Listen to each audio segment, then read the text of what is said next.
उनका अंत हुआ। अंत होने के बाद काल पाकर समय पाकर कुंभकर्ण विभीषण बनते हैं। युद्ध के कुल में पैदा होते हैं, लेकिन उनके कर्म यदि कोई ब्राह्मण के कुल में पैदा होते हैं, लेकिन कर्म आता था योगा पैदा तो उत्तम कुल में थे, अच्छे कुल खानदान में जो नाम वाला हुआ उसमें पैदा हुआ, एक काम हुआ अनिति करते थे।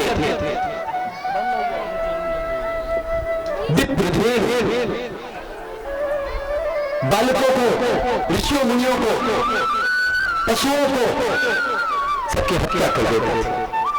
गांव में नगर में आग लगा देते थे। ऋषि महात्माओं के यज्ञ विध्वंस कर देते थे। बड़ी आताताई थी। भगवान के जन्म के पहले ही जन्म दे देते हैं और तप भी करते हैं। अभी से इतना पेट नहीं भरा है और ताकत इनको चाहिए, बड़े बड़े त्रिलोकी में इनका राज्य हो, इसलिए तप करते हैं। और ऐसे तप करते हैं इनके जैसा कोई तप करने वाला तब के प्रभाव से ब्रह्मा जी प्रकट होते हैं और ब्रह्मा जी वरदान देने के लिए कहते हैं वक्त वर मांगो, आपके तब से हम प्रसन्न है, वरदान मांग लो।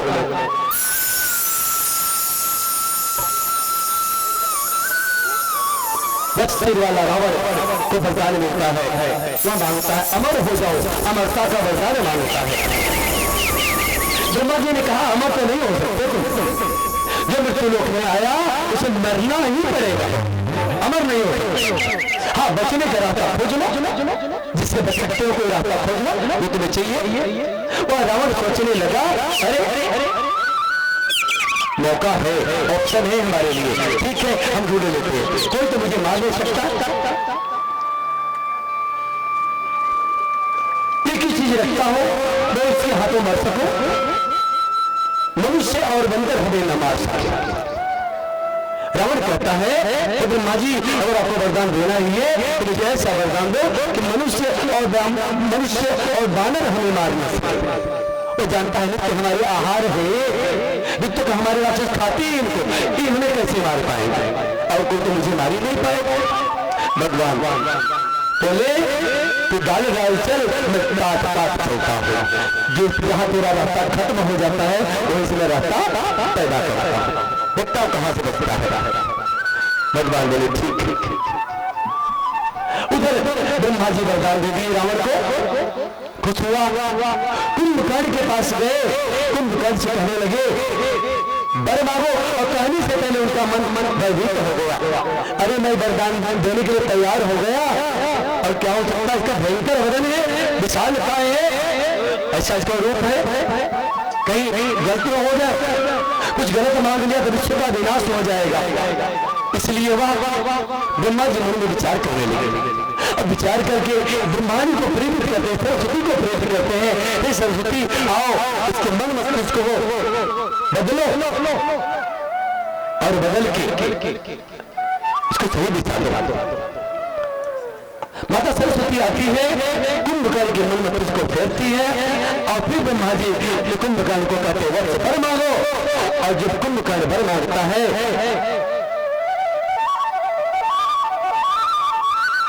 तब बोलता है तुझे खत्म 6 महीने की निद्रा की प्राप्ति, 6 महीना सोने के लिए मांग लेता है।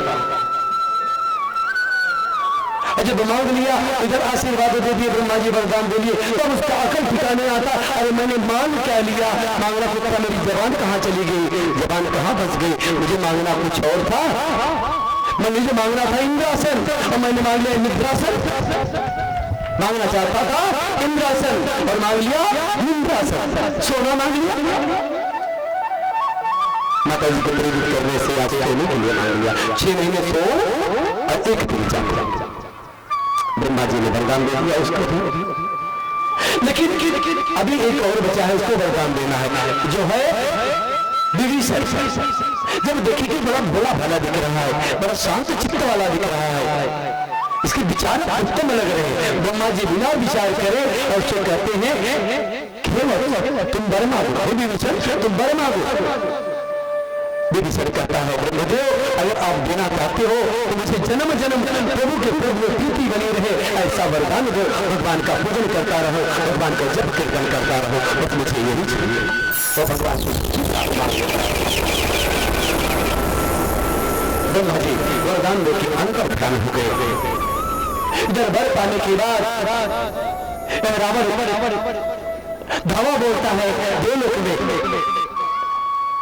धावा बोल के अमरावती में देवताओं को भगा देता है, वहां तक इन लोग को भी अपना लेता है, इंद्रासन भी छीन लेता है, इंद्र भी भागे भागे फिरते हैं, जम काल यम पवन दिगपाल सभी को नौकर बना लेता है, काल को भी अपने पास बांध के रखता है, बड़ा भयंकर। जो भी कुकर्म है कोई कुकर्म बचता नहीं है, अब सोचता है कैसे क्या हो। अब जो कुछ बचा था अब वो भी करना चालू हो गया। भैंसे का बच्चन करने लगे राक्षस, मनुष्यों का बच्चन करने लगे दानव राक्षस, धेनु गैयों का बच्चन करने लगे राक्षस, गधा को भी खाने लगे, हाथी घोड़े सब खाने लगे, बच्चन करने लगे।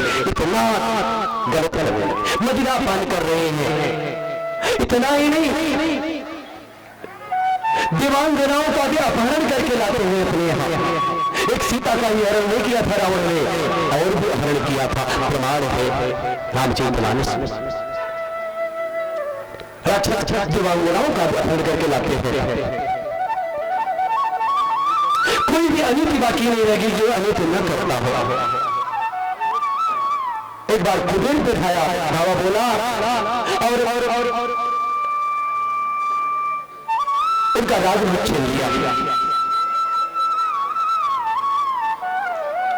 समुद्र के बीच में एक त्रिकुट पर्वत पे लंका, जहां पे कुबेर के अनुचर रहते हैं, वहां धावा बोल के और लंका को भी अपना लेता, छीन लेता है। वहां सुंदर स्थान देकर के वहां पे राजधानी बना लेता है अपना। देवता सभी मारे फिर रहे, भागे फिर रहे। जब इसका आतंक बढ़ गया, भयंकर आतंक करने लगा, किसी को नहीं छोड़ रहा है। अब भगवान के अवतरण का समय प्रारंभ होता है। समय धीरे धीरे बीतता जाला और एक दिन ऐसा आया, उधर मनुष्य रूपा कौशल्या और दशरथ बन के अयोध्या में आए हैं। वहां के राजा हैं। काल भी गया, राजा का राज्य बड़ा सुंदर है, दशरथ जी बड़े योगी धन राजा है, न्यायप्रिय राजा है, प्रजा को अच्छे ढंग से पालते हैं, किसी चीज की कमी नहीं देते, उत्तम कुल है। समय चलता गया, लेकिन समय ढलते एक दिन आ गया। राजा बैठे हुए विचार कर रहे थे, कहीं जाने की तैयारी कर रहे थे। अचानक राजा अपना चेहरा आईने में देखते हैं। जब आईने में चेहरा देखते हैं तो उनके कान के बाल सफेद महसूस होने लगे। कान के पास जो बाल थे वो सफेद हो रहे थे। यह देख राजा को लगा कि अब तो हमारा बुढ़ापा आ रहा है और हमारा कोई उत्तराधिकारी नहीं है, क्योंकि महाराज दशरथ के पास कोई संतान नहीं था। अभी तक बड़े बदनाम थे उनके, दोनों के लिए जो संग्राम में भी युद्ध करने जाते, देवताओं की भी रक्षा के, समाज की तो रक्षा कर ही रहे थे, अच्छे राजा थे। लेकिन जब उनके कान के पास के बाल सफेद नजर आए तो उन्हें लगा हमारा जरूरत पर आ रहा है, हमारा बुढ़ापा आ रहा है और हमारे पास कुछ संतान नहीं है, हमारे राज्य का उत्तराधिकारी कौन होगा। यह सोच मन में बड़ी ग्लानि होता है, दुख होता है। एक बार भूससी मन माही भई गलानी मोरे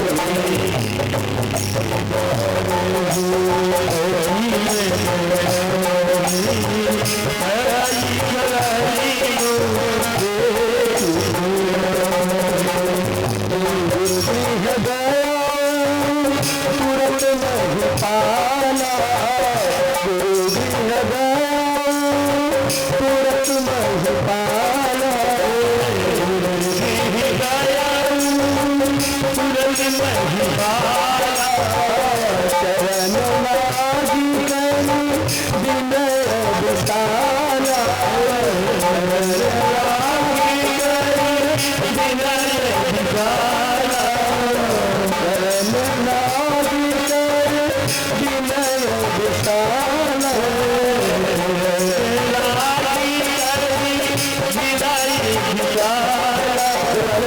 बनता है और उसका रास्ता नहीं मिलता, कैसे मेरा उद्धार हो, हमारे घर में संतान कैसे आए, हमारे राज्य का उत्तराधिकारी कैसे हो। तब वो कहा जाता है, ध्यान दें आप लोग, और आप विशेष ध्यान देने वाली बात, फिर योग्य पुरुष के पास जाना चाहिए, योग्य व्यक्ति के पास जाना चाहिए। जब आपके पास कोई प्रश्न चल रहा हो, मन में द्वंद चल रहा हो, उसका हल नहीं निकल रहा हो, किसी योग्य महात्मा, योग्य पुरुष, एक महापुरुष के पास जाना चाहिए, अर्थात गुरुजनों के पास जाना चाहिए। तो राजा कहाँ जाते हैं? गुरु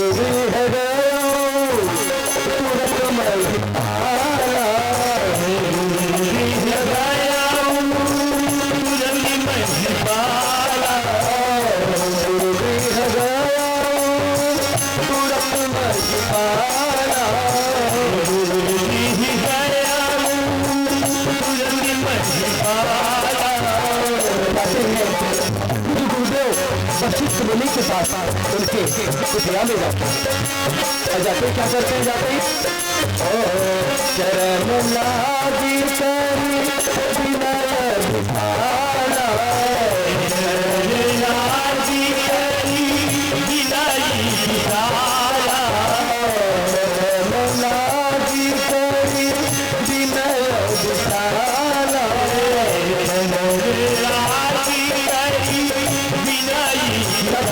चरणों में साष्टांग दंडवत प्रणाम किया राजा ने, और साष्टांग दंडवत प्रणाम गुरु के चरणों में जाके गिर पड़े, विनती करने लगे।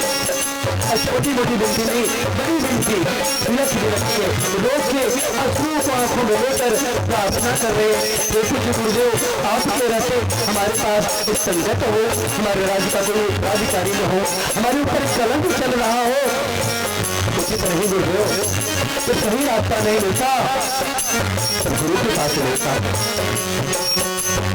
ओ हरि रूप गुरु ठौर है, गुरु रूप नहीं ठौर,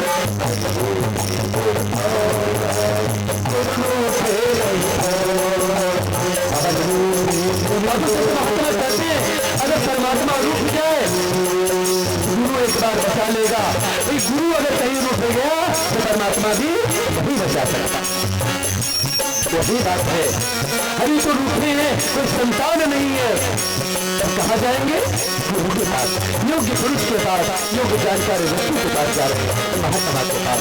और गए साष्टांग दंडवत प्रणाम किए, प्रणाम करने के बाद अनुनय विनय विनती कर रहे हैं दीन भाव से, राजा बन के नहीं, राजा की नाई नहीं, एक गरीब दुखियारे के जैसे वहां पर प्रार्थना करें, तुझे कुछ पाना हो, याचना कर रही हो, छोटा बन के जाओ, बड़े बन के जाओगे तो नहीं प्राप्त होगा, इसलिए छोटा बन के जाना पड़ेगा। आज राजा गुरु की चरणों में गिरता है, प्रणाम करता है, छोटा बन के दीन भाव से जाता है और प्रार्थना करता है। प्रार्थना करते करते मुझे दुख सुख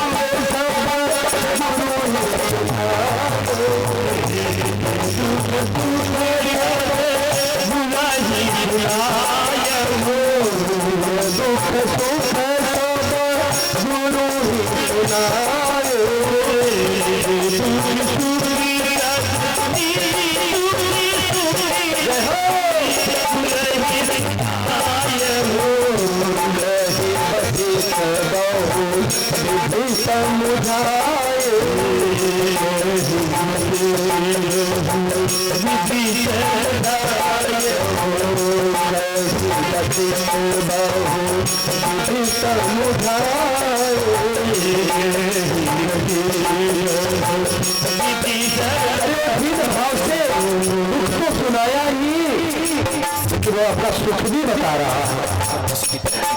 अधिकतर लोग जब जाते हैं किसी से प्रश्न करेंगे तो अपने दुख की ही बात करते हैं, अपने सुख के बारे में नहीं बताते मुझे क्या फायदा है, मेरे घर में कितना भरा है, खाली वही बात बताते जो दुखी है।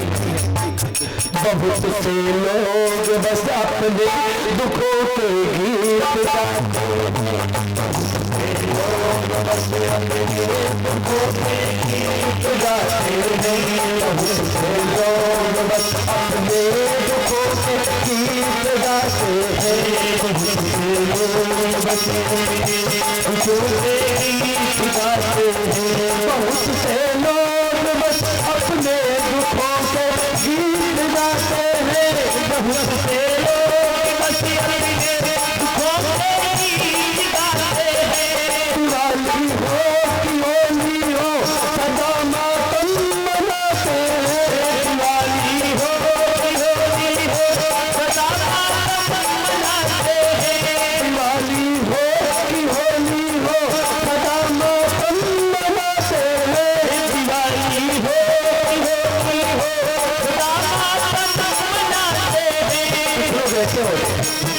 दिवाली आए चाहे होली आए, बड़ा से बड़ा त्योहार आए, उत्सव आए, लेकिन उनका रोना बंद नहीं होता।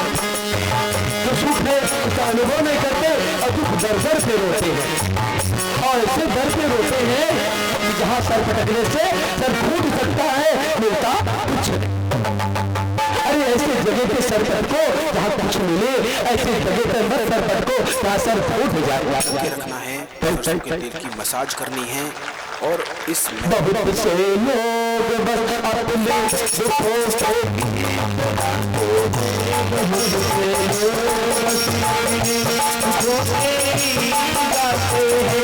दिवाली हो या होली हो सदा मातम मनाते हैं, दिवाली हो या होली हो सदा मातम मनाते हैं। उन्हीं की राज पर दुनिया है झूमती हरदम, उन्हीं की राज पर दुनिया है झूमती हरदम, उन्हीं की राज पर दुनिया है झूमती हरदम।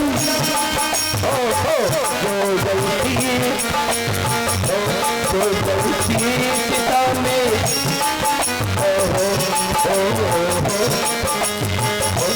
जो जलती पिता में बैठ कर बीना बजाते हैं, बीना बजाते हैं। जो जलती पिता में बैठ कर बीना बजाते हैं, जो जलती पिता में बैठ कर बीना बजाते हैं, जो जलती पिता में बैठ कर बीना बजाते हैं, जो जलती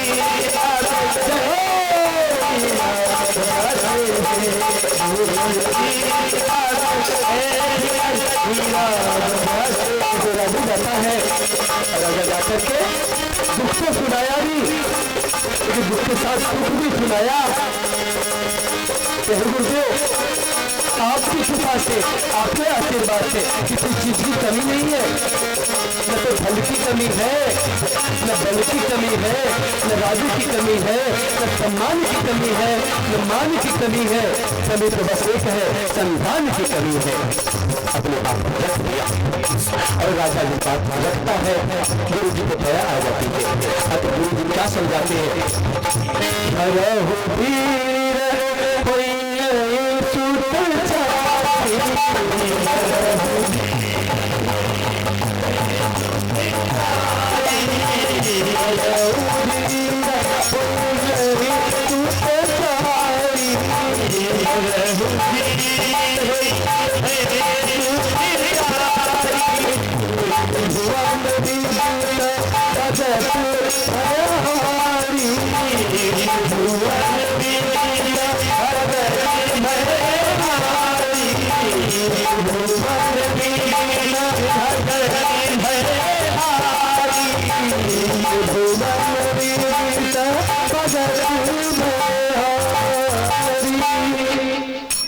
करने लगे, धीरे रखो, धैर्य रखो।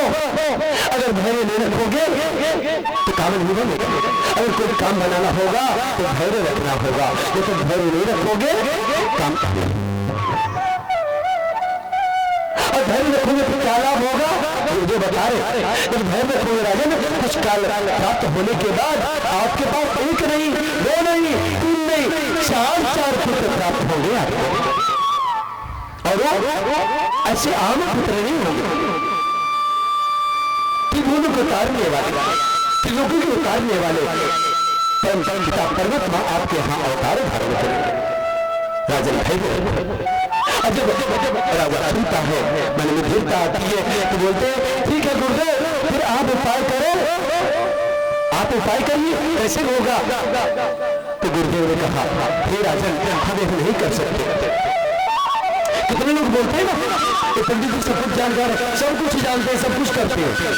अच्छा ये बताइए, अगर ऐसा हो तो कोई डॉक्टर दांत का होता है, कोई आंख का होता है, कोई कान का होता है, कोई पेट का होता है, स्पेशलिस्ट होता है, वो क्यों हर दवाई नहीं देते है? क्या समझ में आ रहा है?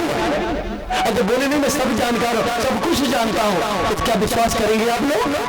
ऐसा मत फंसना, जो बोले सब कुछ जानता हूँ उससे बचने रहो, कुछ नहीं जानता। इसका मतलब सब कुछ जानने वाला कुछ नहीं जानता।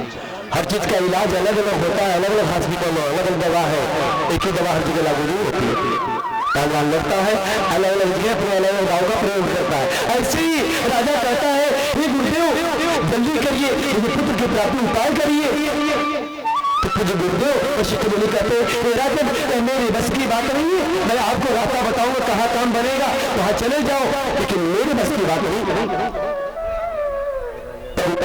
राजा वशिष्ठ ने कहा गुरुदेव बताइए कहाँ जाना होगा, क्या करना होगा।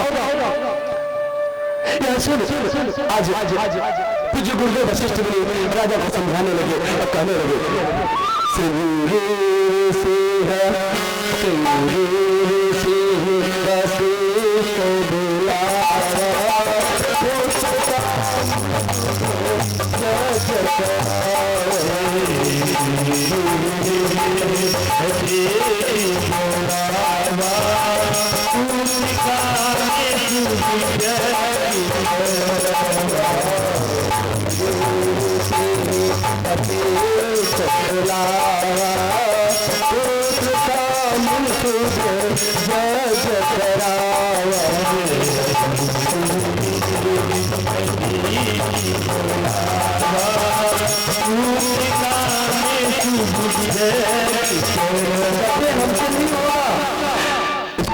के लिए आपको एक जगह जाना पड़ेगा। तो कहा श्रृंगी ऋषि जी के पास जाना पड़ेगा, वही ये काम बनेगा। जब तक श्रृंगी ऋषि नहीं आएंगे तो काम नहीं बनेगा। बोले फिर जाना चाहिए। बोले हाँ राजन जाओ। राजा ने अनुचरों को आदेश दिया कि जाओ घोड़े रथ सारथी सभी को तैयार करो, सेनाओं को तैयार करो, चलो श्रृंगी ऋषि के पास हमें जाना है, उनसे पुत्र प्राप्ति की बात करनी है। वशिष्ठ मुनि ने समझाया राजन युद्ध जीतने जा रहे हो, युद्ध की लड़ाई लड़ने जा रहे हो, आक्रमण करने जा रहे हो और कुछ मांगने जा रहे हो।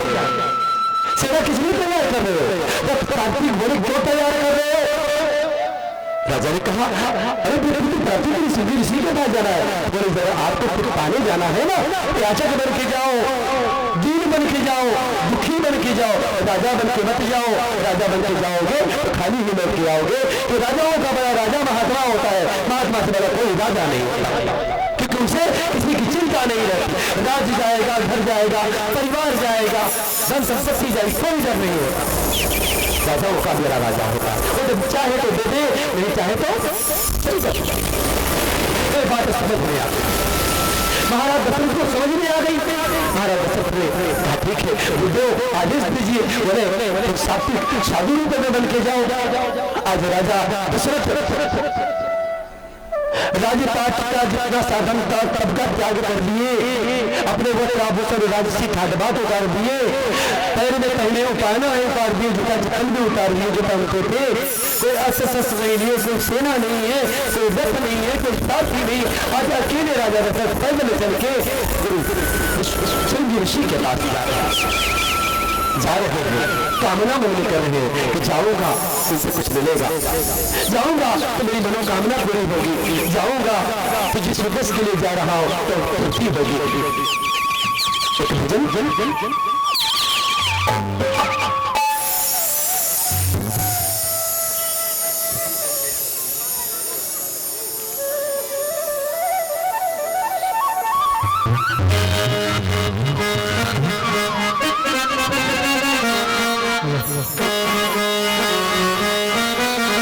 राधे राधे जपा करो, कृष्णा के रंग पिया करो, राधे राधे जपा करो,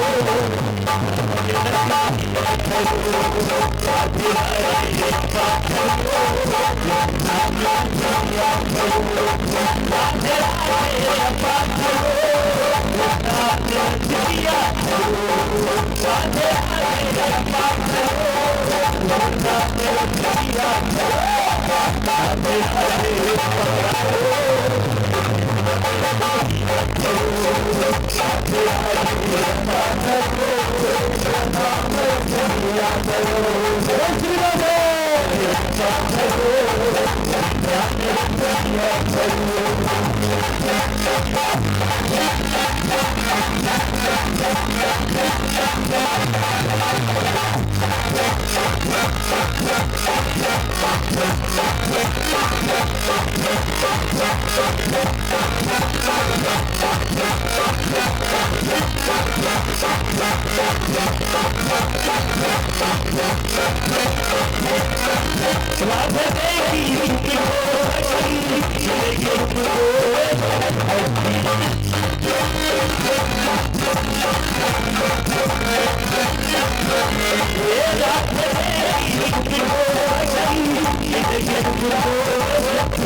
Oh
हमारे राजीव गांधी जी के लिए मैं आप सभी से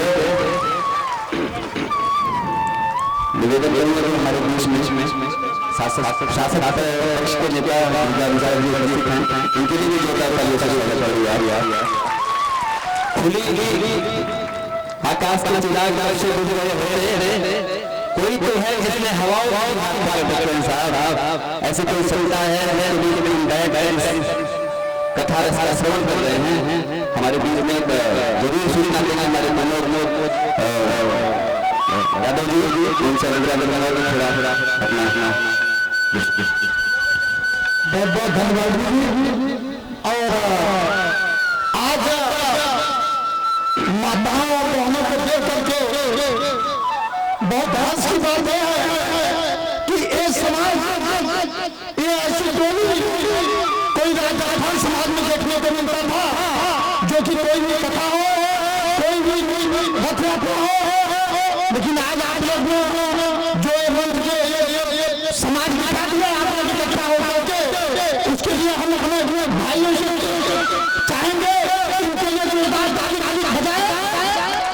और इसी के कड़ी में हमारे सुलक्षणी मित्र मंडल चैरिटेबल ट्रस्ट के प्रमुख कमलेश यादव जी की तरफ से जो पीछे हुआ उसमें हमारे हमारे प्रमुख डॉक्टर दीनानाथ महाजन जी डॉक्टर अखंड जी का बहुत बड़ा सहयोग और हमारे सभी टीमों का रहा है। और ये जो भी रामकथा चालू है उसमें हमारे हमारे आदरणीय लोगों का बहुत सहयोग है। और उसमें हमारे दिवाकर पांडे जी जो कि भंडारा हो दिवाकर पांडे जी की तरफ से 1 क्विंटल आटा का योगदान हुआ है। और 51 बच्चों के लिए जो लिखने वाली कॉपी है 51 बच्चों को कॉपी देंगे। वो बाद में आपको सूचना मिलेगी कि किसको बच्चों को देना है कैसे देना है कैसे नहीं देना है। और दूसरी कड़ी में हमारे डॉक्टर दीनानाथ महाजन उनके तरफ से 1 क्विंटल आटा जो कि वर्तमान वार्ड प्रमुख है बीजेपी के हुए हैं उनके तरफ से 1 क्विंटल आटा भंडारे में हम जोरदार ताली आप लोग रहेंगे उनके लिए हो जाए। और दूसरी कड़ी में हमारे कुमार मिश्रा प्रमुख जी आए हुए हैं बाद में आपको आमंत्रित किया जाएगा स्वागत के लिए। और जो हमारे सूरत महानगर पालिका के शासक पक्ष के नेता गिरिजा शंकर मिश्रा जी मेरे बड़े भाई साहब ने जो कल आपको बताए नशा मुक्त के बारे में उसके लिए 50 फूल लोगों के पास आया कमलेश भाई सरदार भाई के पास में गुरु जी के पास में हमारे पास में कि ऐसे कथा के बीच में एक पहला संदेश आप लोग के बीच में जा रहा है कि नशा मुक्त कितना बड़ा फायदा होगा। इसके लिए लोगों का फोन आया कि ऐसी विचारधारा आप ऐसे जगह पकड़ गए, बहुत बहुत धन्यवाद आप लोग को। और मैं दूसरी कड़ी में चाहूंगा कि गुरु जी आए और गुरु जी से आशीर्वाद लें और दो शब्द कुछ वक्त में रखें। और समय बहुत कम है, कथा रुकनी नहीं चाहिए, रुकने के लिए कहते हैं। मैं आप लोग से कह चाहता हूँ बहुत ज्यादा समय लेकर के लिए गुरु जी समय नहीं लेंगे, कुछ क्षण के लिए समय लेंगे नहीं।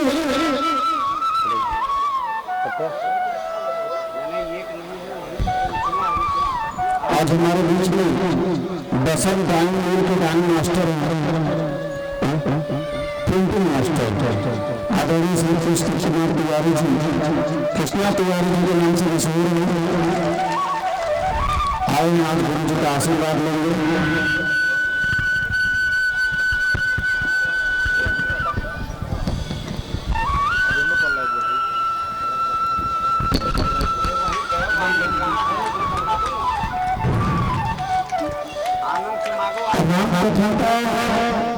ये जो कार्यक्रम चल रहा है इसमें मैं डॉक्टर दीनानाथ महाजन विवाह पांडे जी को भी आग्रह करूंगा कि आप लोग भी आए, गुरु जी का आशीर्वाद लीजिए। कल बहनों को हमने एक चैलेंज दिया था, आज आप लोगों ने वो चैलेंज पूरा कर दिया।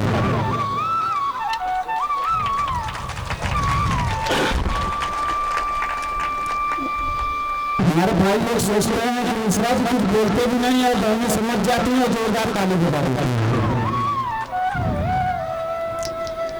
यहाँ पे मणिनगर के ग्राउंड जो राम कथा शुरू करने का विचार आया, हमारे बिजली सीताराम दुबे मामा जी हमारे बहुत बुजुर्ग हैं, मैं उनको भी आमंत्रित करता हूँ गुरु जी का आशीर्वाद लेंगे। कृष्ण कुमार मिश्रा जी, तिवारी जी, ब्रजेश तिवारी जी, अजीत सिंह जी,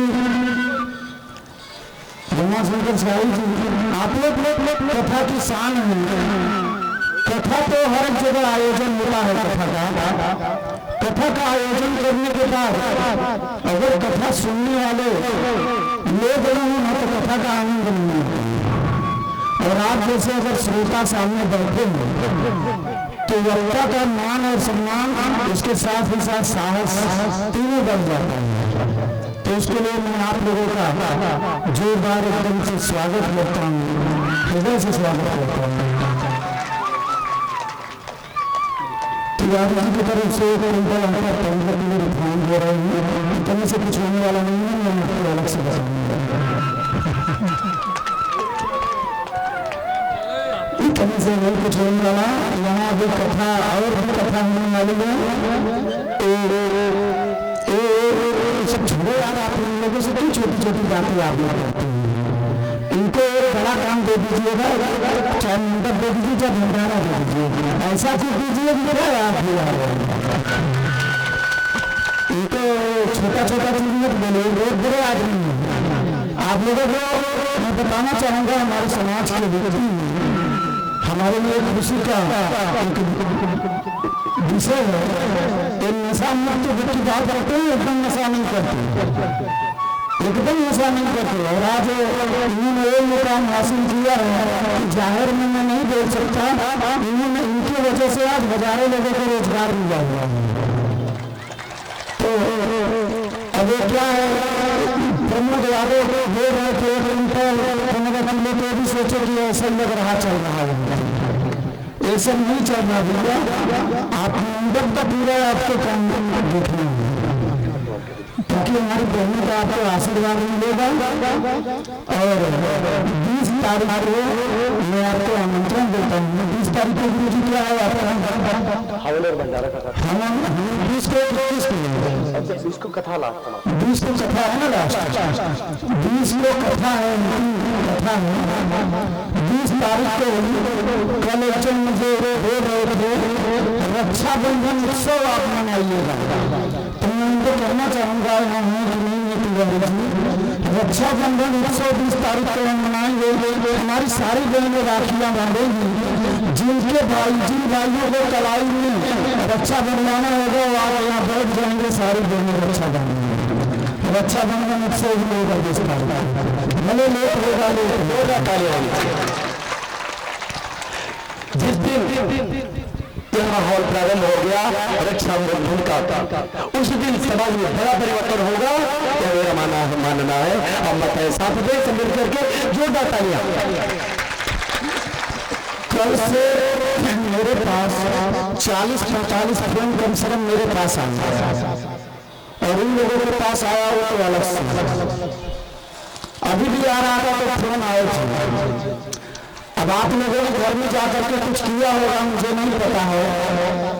अब कुछ जरूर आप लोगों ने किया है।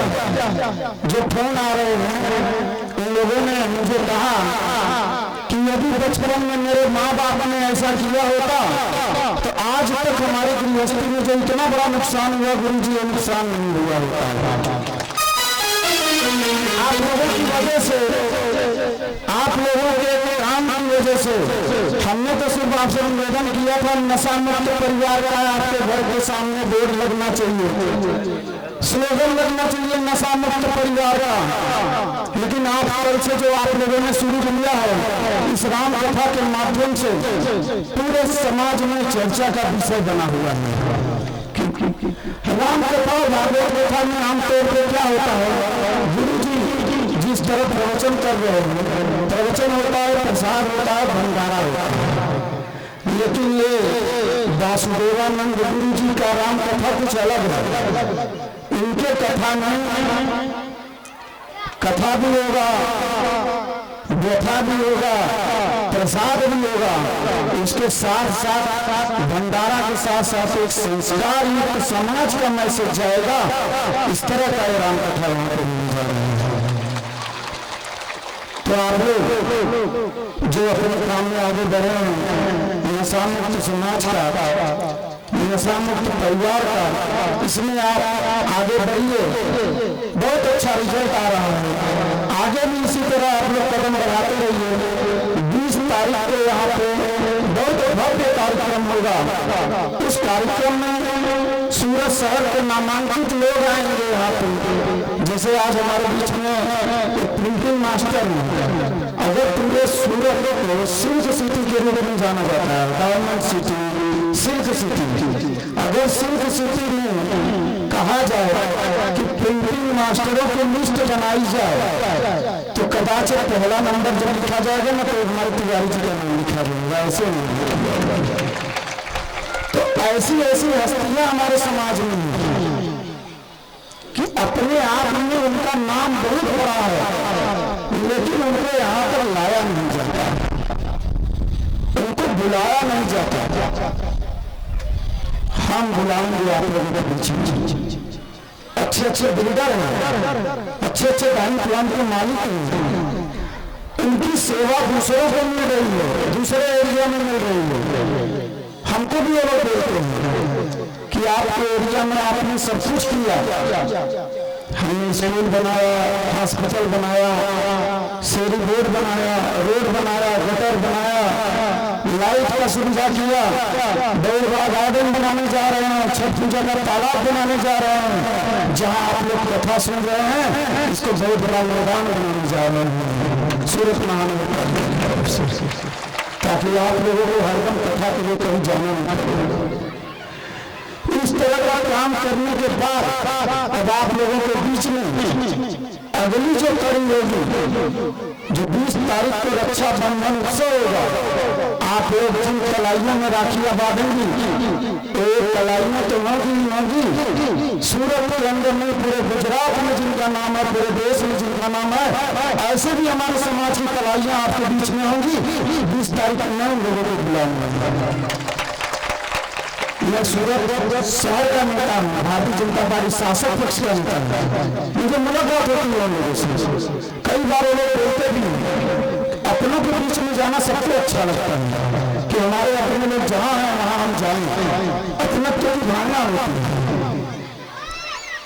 तो उस अपनत्व की भावना निलाम में रखते हुए सारे लोग आपके बीच में आएंगे। कल हमारे लोकप्रिय सांसद श्री सी.आर. मौर्य साहब का जन्मदिन इस दिन है। आज रक्तदान शिविर हुआ, मेडिकल कैंप हुआ।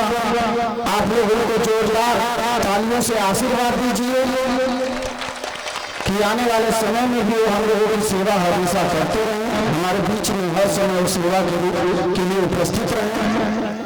20 तारीख को हमारा प्रयास होगा कि वो भी आए, विधायक भी आए, मेयर, डिप्टी मेयर, इन लोगों को भी मैं बुला रहा हूँ आपके बीच में। तो 20 तारीख का दिन मैं सबको दे रहा हूँ, आप लोग बड़ी संख्या में आइएगा। कल से बहनों में जो चैलेंज लिया था, कल हमारे प्रमुख श्री बोल रहे हैं कि कल से हम और बढ़ा देंगे। तो मैं इनको कह रहा हूँ आप बढ़ाओ, बहनों का तो संख्या कहाँ कम है, वो और बढ़ जाएंगे। आप बढ़ाते चलो, वो भी बढ़ते जाएंगे। एक समय ऐसा आएगा कि भाइयों को पीछे बिठा दो, बहनें ही बहनें आगे होंगी। बहनों का जमाना है, बहनें आगे होंगी।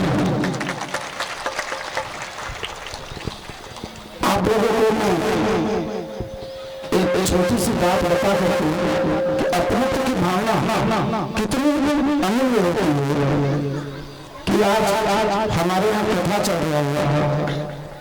हम लोग हमारे भारत के प्रमुख डॉक्टर वीरेंद्र महाजन हम लोग बैठे थे वहाँ रक्तदान शिविर, लेकिन ये हो रहा था जल्दी से कब हम अपने कथा में पहुँच जाए।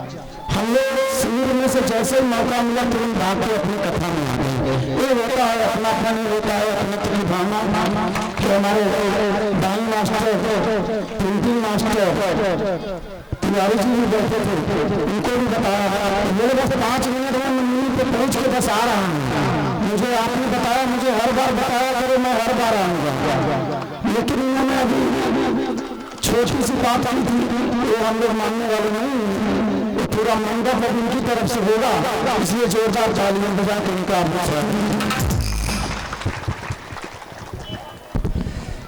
जोरदार तालियों से स्वागत करें हमारे नेता श्री का। और थोड़ा जो तालियां कम है आपकी, दिल में विश्वास पैदा कर, हम सब में कुछ आस पैदा कर।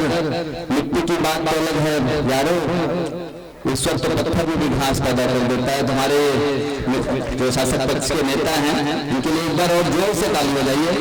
और मैं श्री महाराष्ट्र से कहूँगा कि थोड़ा आगे बढ़ाएं और राजेश जी को भी थोड़ा संगीत देकर फिर कथा शुरू करें। एक मिनट, अभी कमलेश भाई ने हमको सूचना दिया 11,000 का योगदान हमारे कृपा शंकर शुक्ला जो आशीष नगर में रहते हैं, कमलेश भाई को बहुत प्राथमिक है, उनके तरफ से 11,000 रुपये का योगदान हुआ है। जोरदार ताली आप लोग की तरफ से। अजीत सिंह, वो भी कमलेश भाई सरदार भाई को बहुत ठाकुर, उनके तरफ से 11,000 रुपये योगदान हुआ है। हम अपने चैरिटेबल ट्रस्ट के तरफ से उन भावनाओं का बहुत आभार व्यक्त करते हैं। और मिश्रा जी की तरफ से पीना तेल का योगदान हुआ है भंडारा के लिए। हम अपने चैरिटेबल ट्रस्ट को उनको बहुत बहुत आशीर्वाद की कामना करते हैं।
Thank you.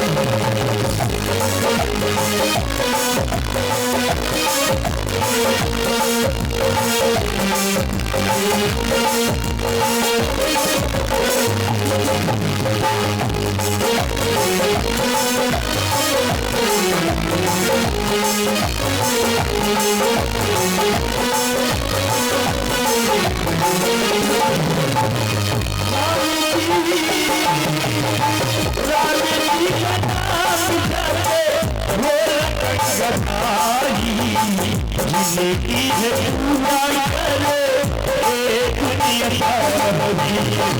तारी की है याद करे हो जाती करनारी की है पूरा करे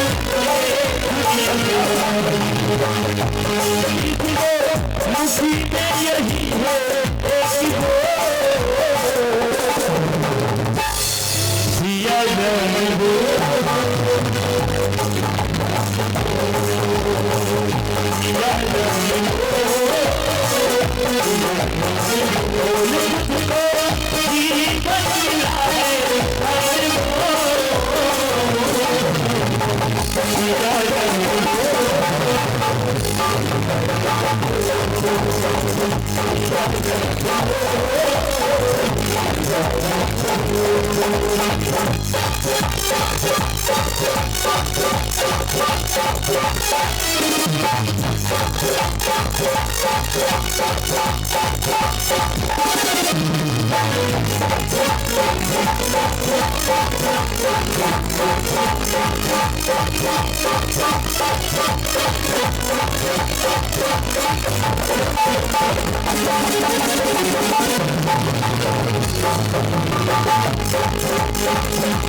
जब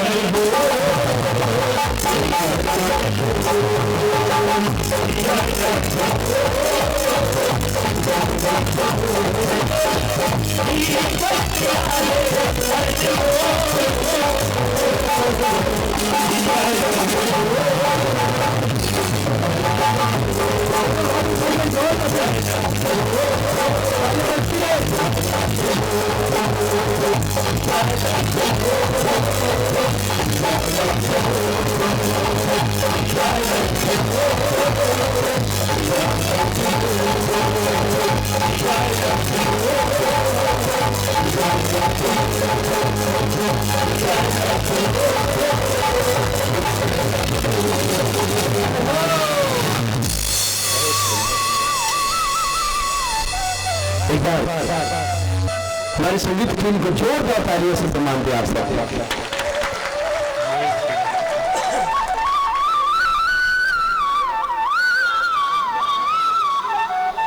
दशरथ गुरु वशिष्ठ से पूछे तुम्हारे पास पुत्र की प्राप्ति कैसे हुई? गुरु वशिष्ठ जी ने बताया मार्ग आप श्रृंगी ऋषि जी के पास जाइए, उन्हें प्रार्थना करिए, अनुमोदन करिए और उनके द्वारा ही आपको आशीर्वाद प्राप्त होगा और उनको कराएंगे पुत्र यज्ञ, पुत्र प्राप्ति वाला यज्ञ कराएंगे।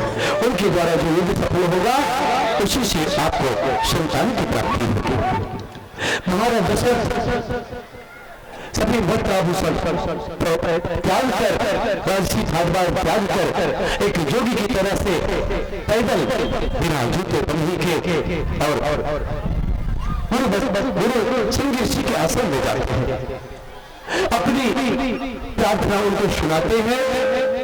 प्रार्थना सुनने के बाद आज पूज्य गुरुदेव यज्ञ करने को तैयार होते हैं, यज्ञ करने को तैयार हो गए। इधर यज्ञ की तैयारी अयोध्या में होने लगी। हमारे उत्सव है, बहुत ही बड़ा उत्सव हो रहा है। आज नगर वासियों को पता हो गया कि हमारे अयोध्या में दशरथ के यहाँ पुत्र आएगा, इनका जो युवराज में आएगा, राजकल का अधिकारी आएगा। हमारी खुशी का ठिकाना नहीं रहा, उत्सव ही उत्सव। इधर प्रारंभ होता है भगवती सोहे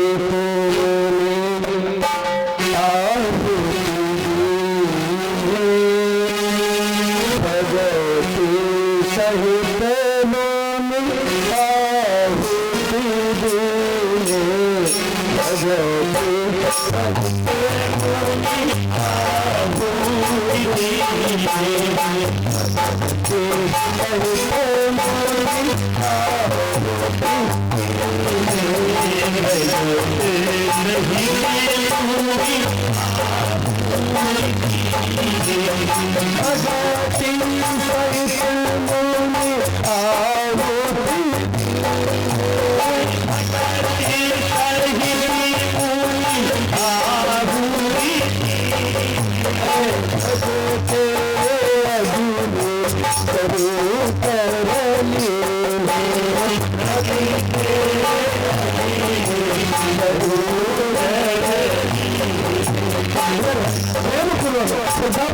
आवृत्तियां दी जा रही है। यज्ञ प्रारंभ हो गया, बड़ी भाव से भक्ति सहित यज्ञ को किया जा रहा है और यज्ञ चलता रहा। यज्ञ से पूर्णावृत्ति होते होते अग्नि देवता, यज्ञ देवता हाथ में धूरी लेके प्रकट हो गए। प्रकट होते हैं लेकर तो दिया जाता है जो जो बसीते हृदय बेचारा, जो बसीते हृदय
राजा के हाथ में दिया जाता है।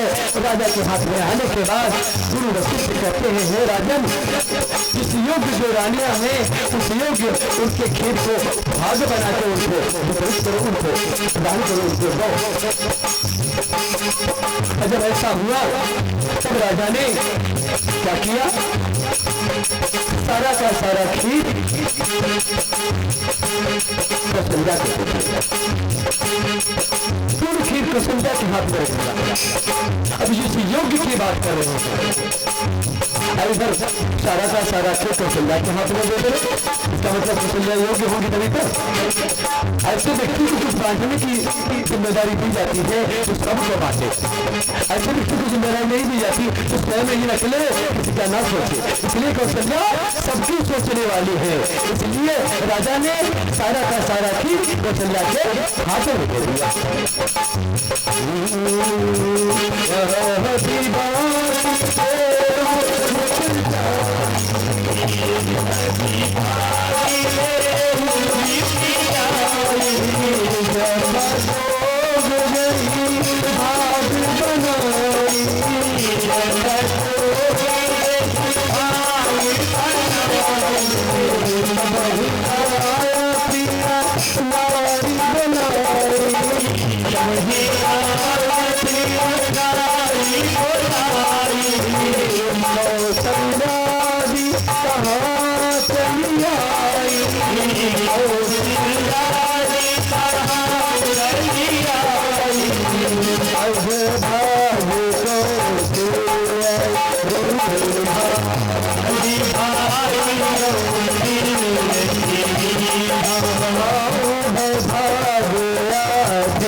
राजा ने कौशल्या के दिया, कौशल्या के द्वारा मिलकर के कैकेयी के हाथ में दिया गया।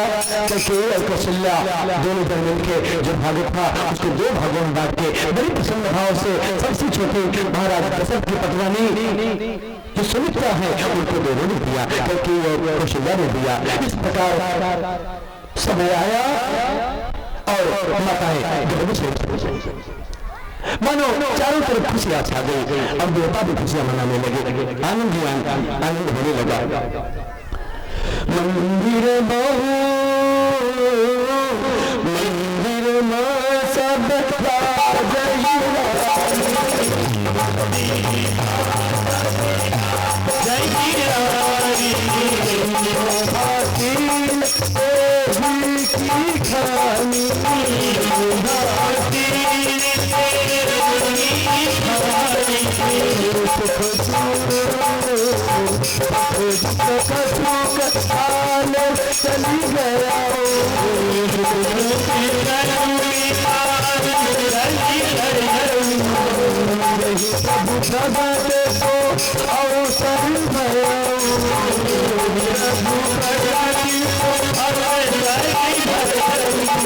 इंतजार होने लगा।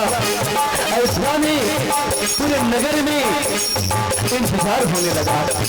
अरे अभी तो एक ही महीना बीता है, दूसरा महीना और खुशियाँ, तीसरा महीना और खुशियाँ, चौथा महीना और खुशियाँ, पांचवा महीना, छठवां महीना, सातवां महीना। मानो ब्रह्मानंद में लोग समा रहे हैं जो बैठे अयोध्यावासी। आठवां महीना आ गया, लगता है कि अब प्रकट ही होने वाले भगवान हैं। और फिर देखते ही देखते नौवां महीना आ गया। और 9 महीना क्या आता है? नौमी तिथि मधुमास पूर्णिमा,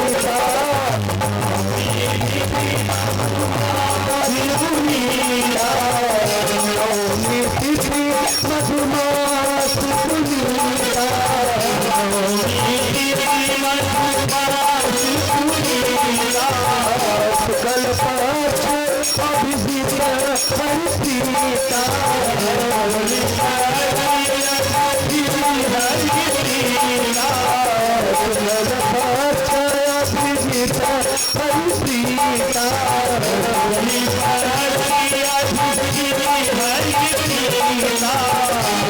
आ गया समय, 9वां महीना भी आ गया। और उसमें महीना कौन सा है भगवान के जन्म का? माताएं बताएंगी, याद होगा। माताएं तो व्रत भी रखती है ना। हाँ? कौन से महीने में भगवान का जन्म हुआ था? बोलिए जोर से। चैत्र के महीने में। महीना कौन सा चल रहा है? चैत्र। इसी महीने में मेरे प्रभु आए थे ना, और आज भी आएंगे तो चैत्र के ही महीने में आएंगे। अच्छा है कि नहीं है?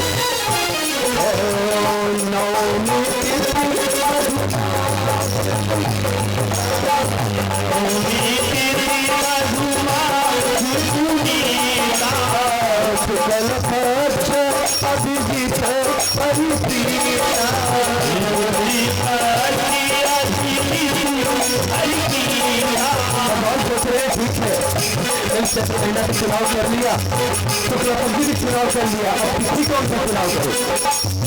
जो देखो खुशियाँ तो सब दुश्मन खुशियाँ मनाती है।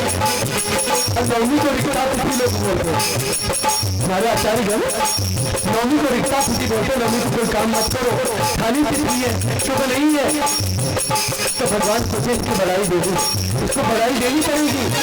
ऐसा करते हैं, नवमी को बढ़ा के हम नवमी में आएंगे। नवमी तिथि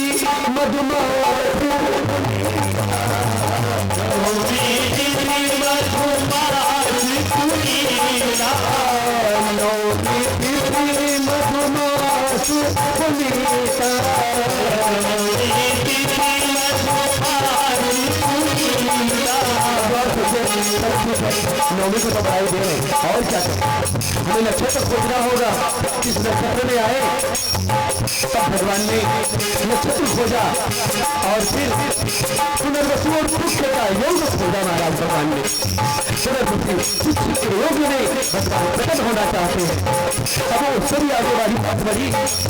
12 राशियां होती है और सभी राशियों में जितने ग्रह हैं सभी को 2-2 घरों का मालिक बनाया गया है। जितने ग्रह हैं उनको 2-2 घरों का मालिक बनाया गया। चंद्रमा बेचारा अकेले एक घर का मालिक होता है। तो भगवान ने कहा कोई कमजोर है, इसका साथ देना चाहिए, हमें कर्क लग्न में आना चाहिए। तो भगवान कर्क लग्न का चुनाव करते हैं। भगवान कर्क लग्न में आते हैं।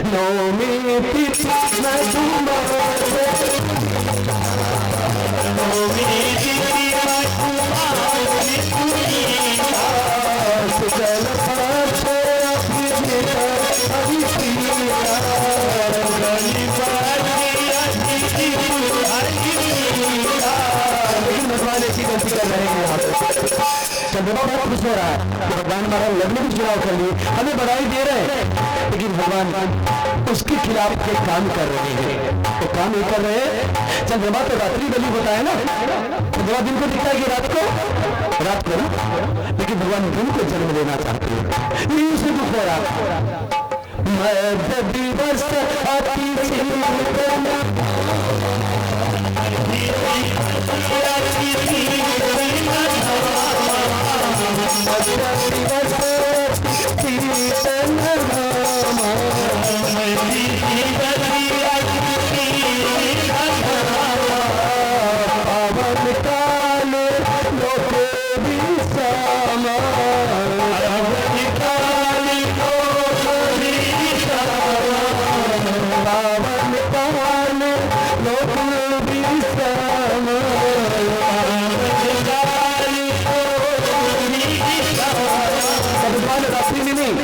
अब दिन को प्रकट होना चाहते हैं। और दिन को समय कौन सा चुनाव कर रहे हैं?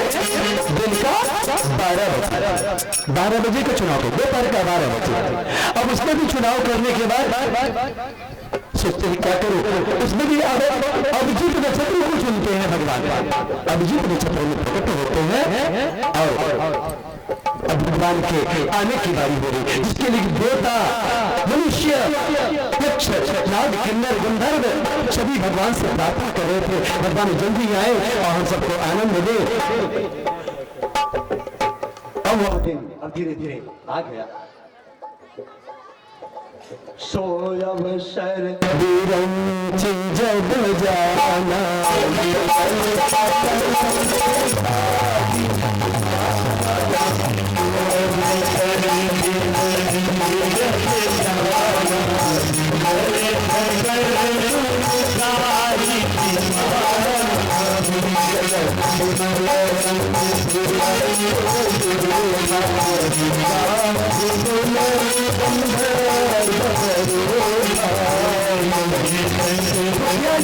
आनंद होने वाले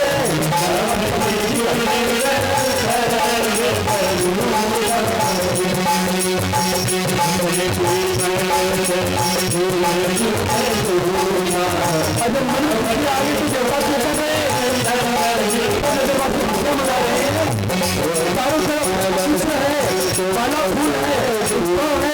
भाइयां बच्चे की तैयारी है कि आज प्रभु अभी आने वाले बस प्रकट होने वाले उन्हें देवता क्या कर रहे हैं पुष्पों की वर्षा कर रहे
भगवान के लिए भेंट ला रहे हैं। अभी भगवान प्रकट होंगे उनके लिए कुछ भेंट आना चाहिए, कुछ भगवान को देना चाहिए, भगवान के लिए कुछ देना चाहिए, नहीं देना चाहिए।